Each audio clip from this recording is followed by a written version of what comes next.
Salut à tous, j'espère que vous allez bien. Bienvenue sur la chaîne Soigne ton art.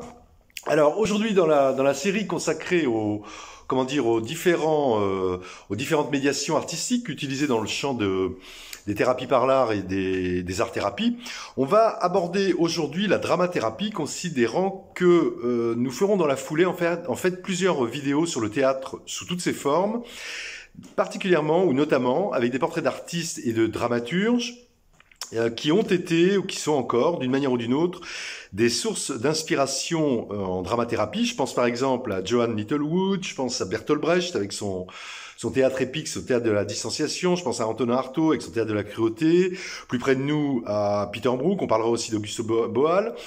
Ce qu'on peut dire aussi peut-être, c'est que support d'expression majeure, que le théâtre en fait, sous différentes formes et différents dispositifs, est éminemment thérapeutique et que en ce sens donc, la dramathérapie est une thérapie, on pourrait dire très complète, qui, outre le fait qu'elle peut s'adresser à tout type de public, elle peut en fait s'avérer très appropriée pour soigner, on pourrait dire, la plupart des pathologies psychiques, mais aussi pour aller vers un véritable mieux-être, vers une meilleure connaissance de soi, pour aller vraiment vers son moi profond.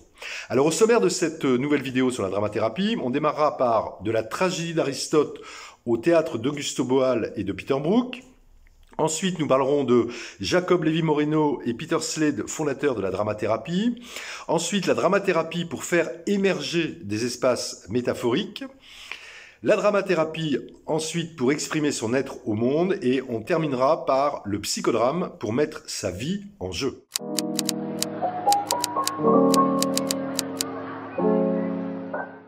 Alors en introduction, ce qu'on peut peut-être dire, c'est que la médiation théâtre a joué un rôle, on pourrait dire, très important dans le développement de l'art-thérapie, qu'aujourd'hui c'est une médiation artistique particulièrement utilisée dans ces disciplines, notamment, on pourrait dire, à travers justement la dramathérapie et le psychodrame.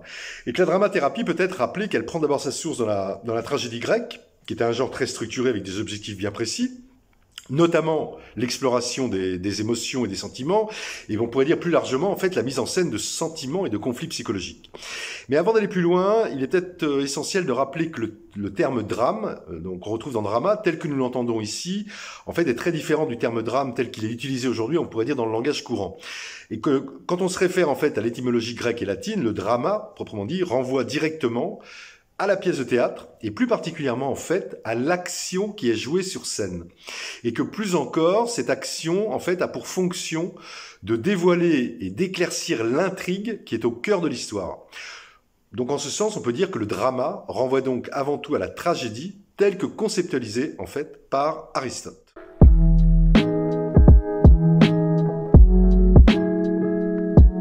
Alors de la tragédie d'Aristote au théâtre d'Augusto Boal et de Peter Brook. Alors, ainsi qu'on vient de le voir en intro, le drama donc renvoie à la tragédie, à l'action qui est jouée sur scène. Et que selon la théorie d'Aristote, la tragédie, construite en fait à partir d'une intrigue qui est au cœur de l'histoire, doit avoir en fait pour objectif de provoquer la fameuse catharsis, l'effet cathartique sur ceux qui reçoivent le spectacle, sur les spectateurs.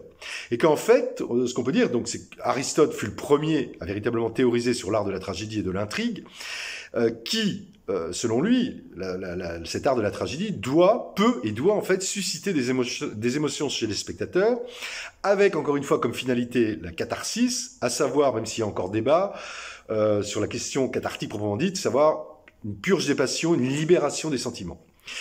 Et que, en fait, Aristote démontre, en fait, à travers le concept, de la tragédie, il démontre en fait que l'humain a besoin de borner son espace de création. Et dans la poétique, d'ailleurs, il explique ainsi comment une tragédie doit être structurée, avec à savoir qu'elle doit être composée d'un début, d'un milieu et d'une fin, considérant que cet ensemble doit constituer une unité. Par ailleurs, toujours selon Aristote, donc là on est vraiment sur les fondements de la dramathérapie, de la drama, c'est que l'intrigue doit être au cœur de la tragédie, et qu'enfin, elle doit susciter des effets, particulièrement donc cette purge des passions, à savoir la catharsis. Autrement dit, beaucoup de contraintes, ou autant de contraintes qui vont permettre de codifier le genre de la tragédie.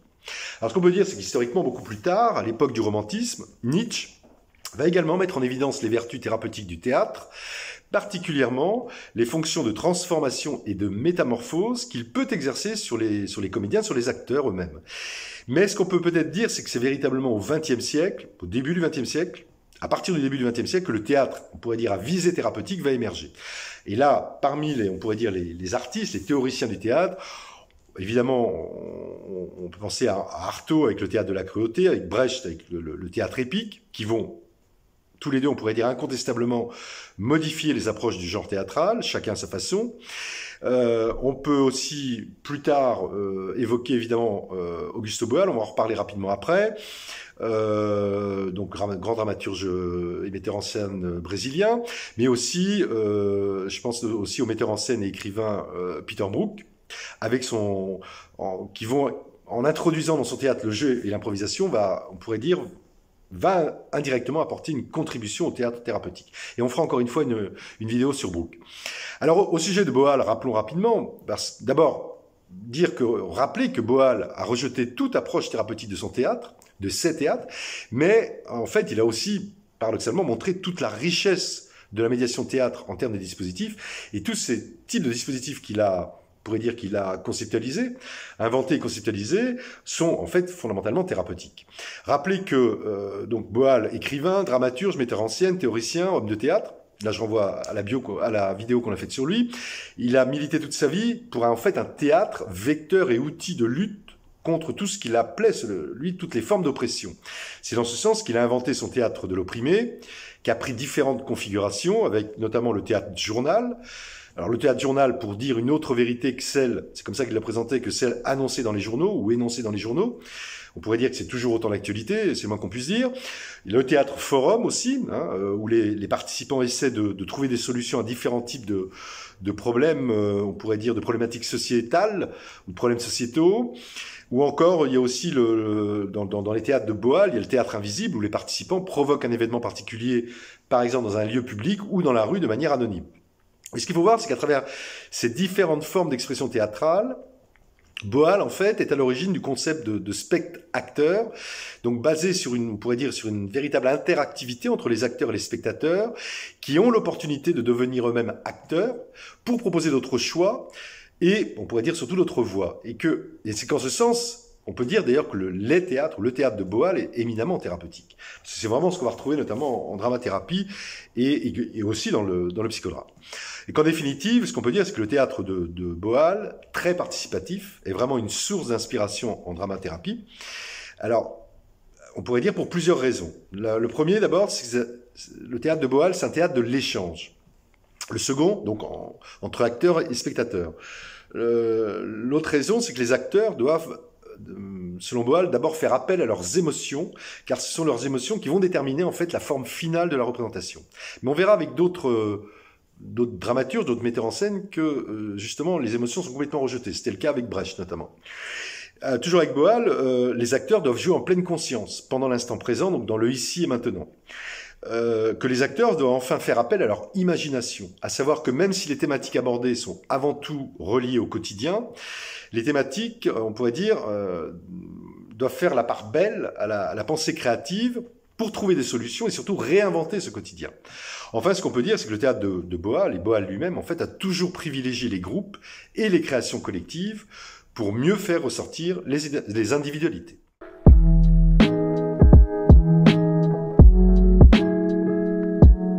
Alors, Jacob Lévy-Moreno et Peter Slade, fondateurs de la dramathérapie.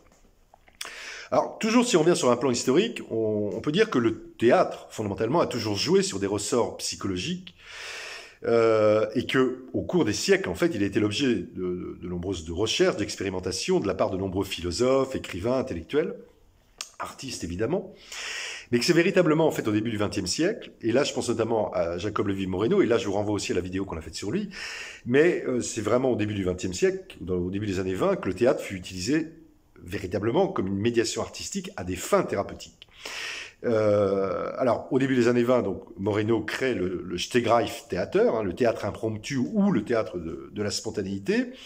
Et en fait, à travers ce concept, Moreno pose les fondements de la dramathérapie, puis du psychodrame, en fait, en utilisant, on pourrait dire, les mécanismes et les processus psychologiques qui ont cours au théâtre pour mieux permettre aux participants d'explorer leur moi profond et de libérer leurs émotions. Donc on revient bien sur le concept même de la tragédie d'Aristote. Et que dans le théâtre de la spontanéité de Moreno, l'idée c'est que les participants en fait s'amusent, jouent à improviser des faits de société en prise avec l'actualité du moment. Et que ce théâtre, dont on pourrait dire dont la scène forme un cercle, c'était l'idée de base, doit permettre en fait à chacun des participants du groupe présent d'intervenir à tout moment. Et que selon Moreno, le jeu dramatique peut en ce sens aider les participants à prendre conscience de certaines difficultés psychologiques personnelles et donc s'employer ainsi à les résoudre. Ce qu'on peut aussi rappeler, c'est que le théâtre de la spontanéité de Moreno, aux sources de la dramathérapie, est à l'origine justement du psychodrame, que Moreno va imaginer quelques années plus tard, avec toujours cette idée majeure que sur scène, tout le monde peut se mettre à nu, aller vers soi et potentiellement se libérer. Rappelez aussi que lorsqu'il a conceptualisé le psychodrame, Moreno est parti du postulat que l'être humain est très souvent enfermé dans des rôles qu'il n'a pas choisis. C'est une approche assez jungienne en fait, avec l'idée de la persona, et que ces rôles, en fait, lui sont imposés par son environnement immédiat. Et qu'en jouant ces rôles sur scène, les participants peuvent alors en prendre conscience, qui va leur permettre de s'en extraire. Et que, notamment dans le psychodrame, les participants vont jouer spontanément des rôles à partir de leur propre imaginaire.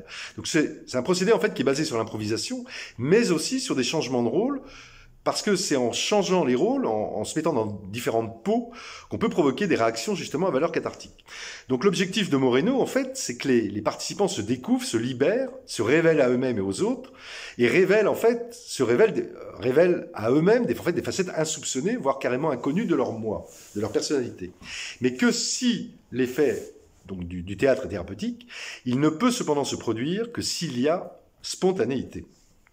Alors, ce qu'on peut peut-être dire, c'est que, outre Moreno, il me semble assez important de mentionner qu'après la Seconde Guerre mondiale, le terme dramathérapie doit peut-être apparaître pour la première fois avec Peter Slade, un acteur de théâtre et un éducateur anglais, qui va utiliser le théâtre, en fait, à des fins thérapeutiques pour des enfants et des adolescents.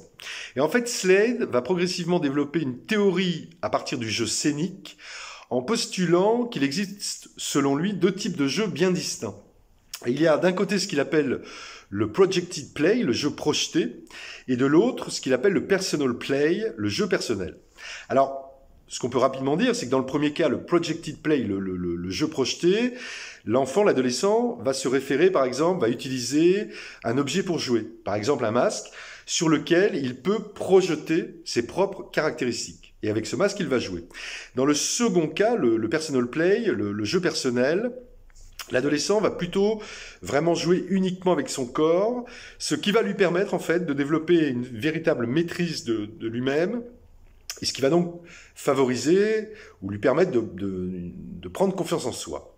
Et que selon Slade, les deux types de jeux et de mécanismes en fait, à la fois donc le projected play et le personal play, sont importants en fait pour un développement équilibré chez l'enfant et chez l'adolescent. Précisons cependant qu'il est fondamental que in fine, au final, l'enfant, l'adolescent tendent le plus possible vers le jeu personnel, ceci afin de pouvoir pleinement exprimer son potentiel. Alors, ce qu'on pourrait peut-être dire aussi, pour être tout à fait complet, c'est qu'il y a eu, outre Moreno, outre Slade, outre d'autres, outre Artaud, Boal, etc., il y a eu d'autres, on pourrait dire d'autres aventures théâtrales, je pense notamment au Living Theatre, qui ont aussi beaucoup apporté à la dramathérapie. On fera d'ailleurs une vidéo spécialement sur le Living Theatre. Mais ce qu'on peut déjà dire, c'est que ce théâtre-là, le Living Theatre, qui s'est inscrit en fait dans le mouvement contre-culturel américain des années 60, des 60s, il a véritablement, là où il est intéressant, c'est qu'il a questionné les liens entre le théâtre et la vie, ce qu'a fait d'ailleurs évidemment Boal, mais le Living Theatre, particulièrement en faisant la part belle au langage poétique, beaucoup aussi à l'improvisation, à la performance et même au happening, on pourrait dire. Et ça, c'est des choses importantes parce que c'est vraiment des choses qu'on va particulièrement rechercher dans des séances de dramathérapie.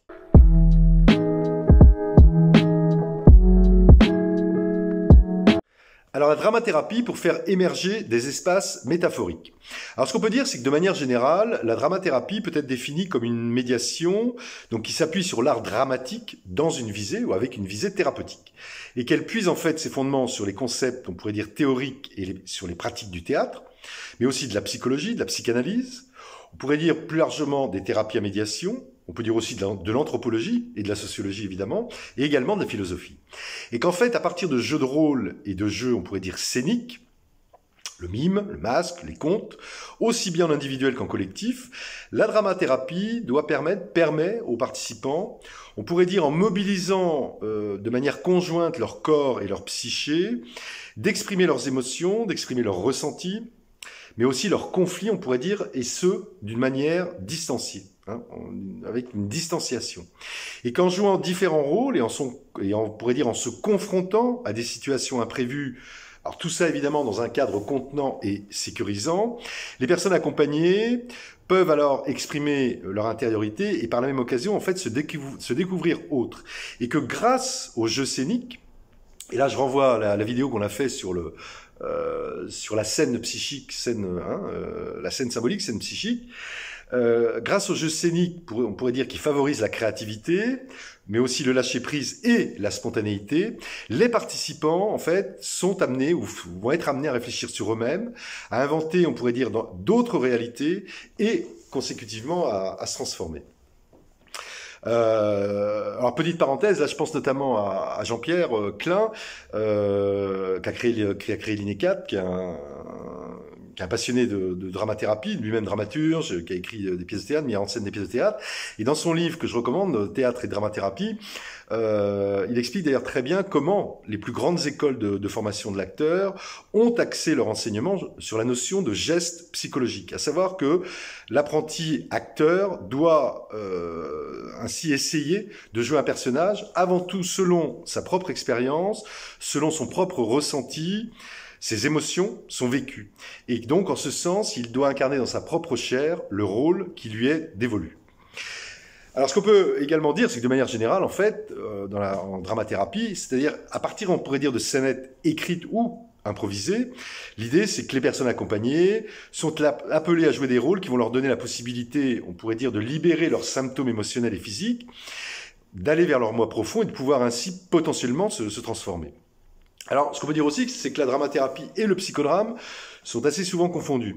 Et pour autant, bien qu'ils soient tous les deux basés sur la médiation théâtre et l'art dramatique, donc à savoir la mise en scène, on pourrait dire de sentiments et de conflits psychologiques, ils ne fonctionnent pas de la même façon.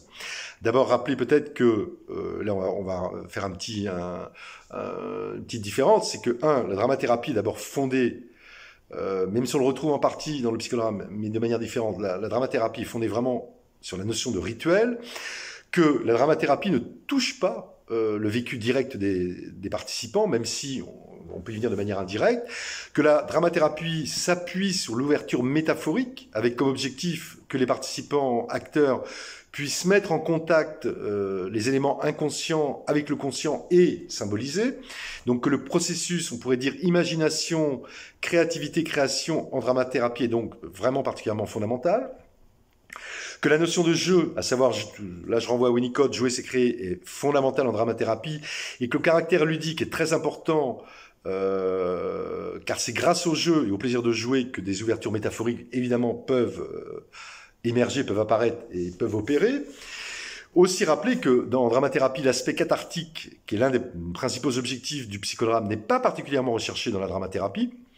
Que dans le psychodrame, comme on verra à la fin de la vidéo, dans le psychodrame, il y a un acteur principal ou un protagoniste qui propose un jeu et des interlocuteurs, là ceux qu'on appelle donc les antagonistes.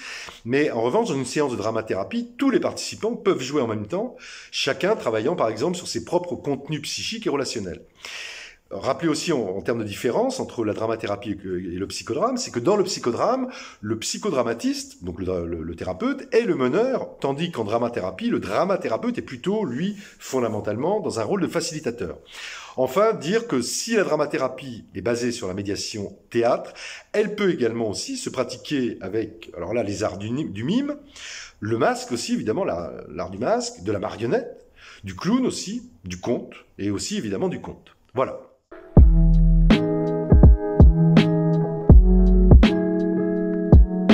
Alors la dramathérapie pour exprimer son être au monde. Alors ce qu'on peut dire, c'est que sur un plan purement thérapeutique, en mobilisant, on pourrait dire, des structures créatives qui impliquent en fait la communication physique et l'oralité, la dramathérapie en fait facilite l'expression symbolique. Et que, outre ce point fondamental, elle présente en fait de nombreuses caractéristiques qui font d'elle, en fait, on pourrait dire une thérapie, un soin particulièrement efficace. Alors là, on va les répertorier rapidement. Alors peut-être dire déjà en premier lieu que lors des séances de dramathérapie, les participants peuvent jouer des rôles très différents de leur personnalité. Et qu'ils vont ainsi apprendre à s'initier à des rôles nouveaux qui peuvent leur permettre, par exemple, de voir le monde différemment. Autre point de la dramathérapie, c'est en s'impliquant dans des rôles, ou on pourrait dire dans d'autres peaux, hein, en étant dans la peau d'autres, dans la peau d'eux, cela permet en fait aux participants de stimuler leur créativité, de prendre aussi de la distance et donc de pouvoir sortir d'une certaine forme d'enfermement, voire de rigidité. Dire aussi que par son caractère éminemment ludique, en fait, hein, la dramathérapie permet de stimuler fortement l'imagination, donc rappelle l'imagination carburant de la créativité, mais aussi de développer la pensée donc divergente, hein, et donc, je dirais, en cumulant avec la pensée convergente, donc de favoriser une plus grande créativité, et donc d'entrer dans des ouvertures métaphoriques, et donc de symboliser. La dramathérapie permet évidemment d'interpréter un ou des rôles. Donc ça veut dire quoi? Ça veut dire ça signifie exprimer des sentiments, ça signifie exprimer donc des affects au sens large, des émotions de manière ludique, de manière spontanée aussi, et que l'interprétation, qu'elle soit improvisée ou non, elle va favoriser la production d'images mentales et donc développer l'imagination à la source du processus de création. Dire aussi qu'à l'instar de toutes les médiations artistiques, la dramathérapie permet, grâce à l'acte de création, de sublimer donc, et de canaliser l'énergie potentiellement négative en énergie, on pourrait dire, positive. Et que pour finir, que la dramathérapie, médiation scénique, on pourrait dire par excellence, elle permet l'expression de tout l'être, effectivement, de tout le corps, et donc en ce sens, la remise en contact entre le corps et la psyché. Enfin, ce qu'on peut dire, peut-être, c'est que la dramathérapie est une thérapie très complète qui, dans le champ du soin, fondamentalement, peut s'adresser à tout type de public. À savoir qu'elle est très appropriée dans le cadre de la plupart des pathologies chroniques, mais elle est aussi très intéressante dans le cadre de ce qu'on peut appeler le développement personnel, et que on peut même dire que pratiquer le plus souvent en collectif, pour pouvoir bénéficier des effets groupaux, dont le mécanisme d'identification qui permet en fait à un participant par exemple de s'identifier à un rôle joué par une autre personne. En fait, la dramathérapie offre de nombreuses perspectives de soins et sa pratique, on pourrait dire tout comme ses techniques, en fait, ne cesse, on pourrait dire même ça lors de l'infini, ne cesse de s'enrichir. Et là, je vais reciter Jean-Pierre Klein. Je trouve qu'il le définit très bien, il définit vraiment particulièrement bien les vertus de la dramathérapie. Il dit en quelques mots, il dit, je le cite, la dramathérapie est incoactive. Elle incite au mouvement, au décalage, à l'altérité de soi. Elle amorce un processus, elle déclenche une dynamique, elle touche à l'essentiel des langages.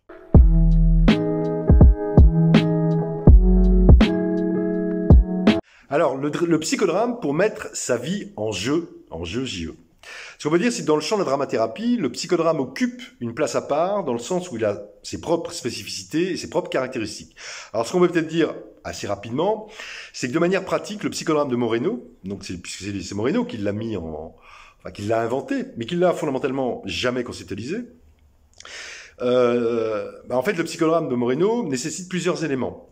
Alors, il y a cette idée de scène circulaire, avec éventuellement différents paliers, à savoir que la scène principale, elle est dédiée à l'action principale, qui peut susciter des actions secondaires, avec donc différents paliers représentant des niveaux, les différents paliers en fait représentent les niveaux d'implication différents.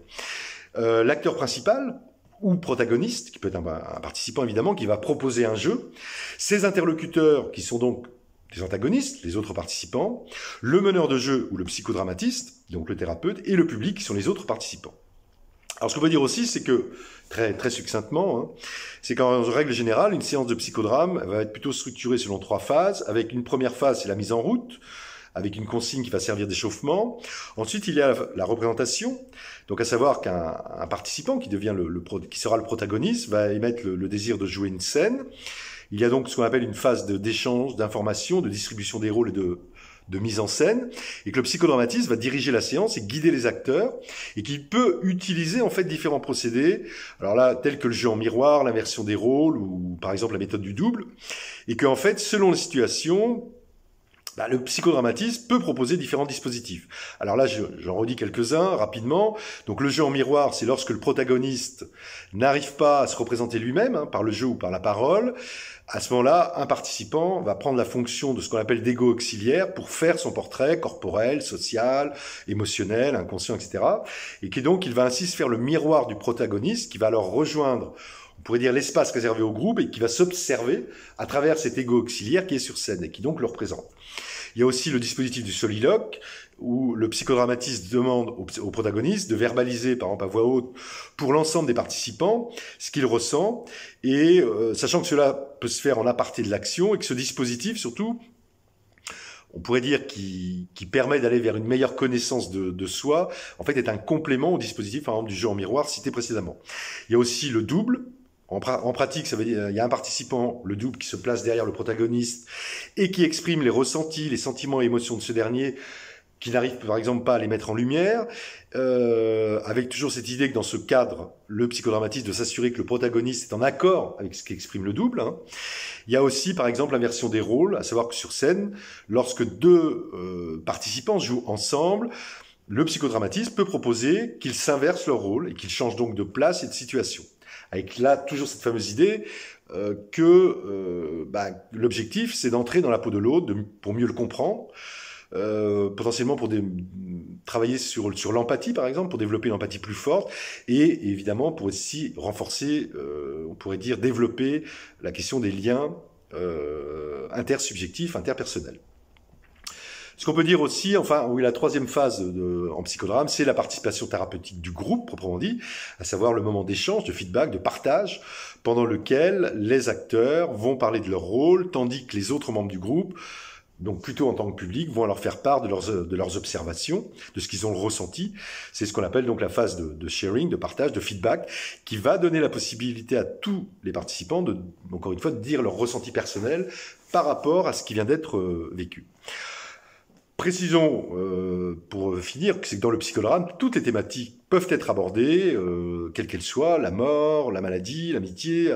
Alors évidemment, on va revisiter des rêves aussi, des souvenirs, et que chaque protagoniste, en fait, est donc invité à s'adresser directement à des notions abstraites qui le touchent, par exemple, avec comme objectif qu'il personnifie, que le protagoniste personnifie ce sentiment ou ce concept, et en fait qu'il en prenne conscience le plus possible. C'est vraiment cette idée de prise de contact entre l'inconscient et le conscient. Et que, en ce sens, l'idée essentielle, c'est que le psychodrame, justement, permette de jouer d'une certaine façon sa propre vie en la mettant en jeu. Voilà. Ce qu'on peut peut-être préciser rapidement, toujours sur le psychodrame, quelques règles, que la notion de jeu est évidemment prépondérante, c'est avant tout un jeu, que là aussi, que l'aspect cathartique, à la différence de la dramathérapie, est l'un des objectifs du psychodrame, et qu'il doit être entendu dans ce cadre précis comme une libération de la spontanéité créatrice, les idées de non-jugement, de confidentialité évidemment, et peut-être dire enfin que le psychodrame de Moreno, encore une fois, outre le fait, ou parce qu'il n'a jamais été théorisé, il offre plusieurs types en fait de techniques possibles.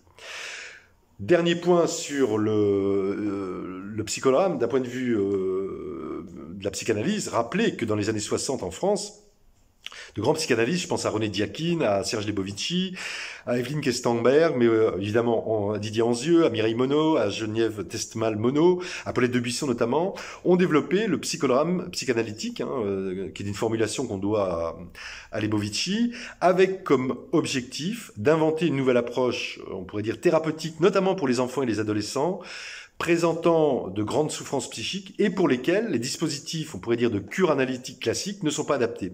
Et en ce sens, le psychodrame psychanalytique peut être proposé soit en individuel, soit en groupe. On parle de psychodrame psychanalytique groupal, et que dans ce sens, doit être compris ou conçu comme un aménagement du cadre analytique classique et qu'il permet, par ce cadre, par le jeu de l'improvisation et par les mouvements du corps, la mise en lumière, en fait, on pourrait dire, de certains processus psychiques difficilement accessibles par des thérapies, on pourrait dire, analytiques, strictement verbales.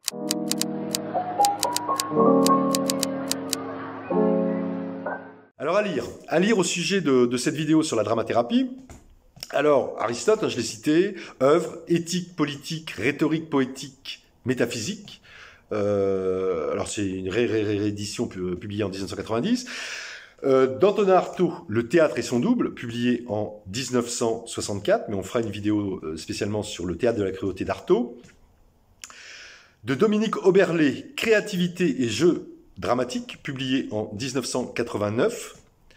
De Joyce McDougall, Théâtre du jeu, publié en 2004. D'Augusto Boal, L'arc-en-ciel du désir, du théâtre expérimental à la thérapie, publié en 2002. Toujours de Boal, Théâtre de l'opprimé, publié en 2007. De Walter Orioli, Théâtre et thérapie, publié en 2010. De Patricia Attigui, Jeux, transfert et psychose, de l'illusion théâtrale à l'espace thérapeutique, publié en 2012. D'Ophélia Avron, La pensée scénique, groupe et psychodrame, publié en 2012. Enfin, de Jean Berclin, excellent livre, Théâtre et dramathérapie, où il y a vraiment toutes les bases, publié en 2015, il y a une réédition, je crois, plus récente. Enfin, peut-être préciser, à consulter, on le mettra en sous-titrage, le site de l'Association nationale de dramathérapie en France, dramathérapiefrance.vix.com. Voilà. Si vous souhaitez réagir ou me contacter au sujet de cette vidéo, toutes les coordonnées, comme d'habitude, sont dans la description de la chaîne. Si vous l'avez apprécié, n'hésitez pas à liker, à partager, à vous abonner et à cliquer surtout sur la cloche pour être prévenu des prochaines. D'ici là, portez-vous le mieux possible et surtout, n'oubliez pas de soigner votre art. Bye bye, à bientôt.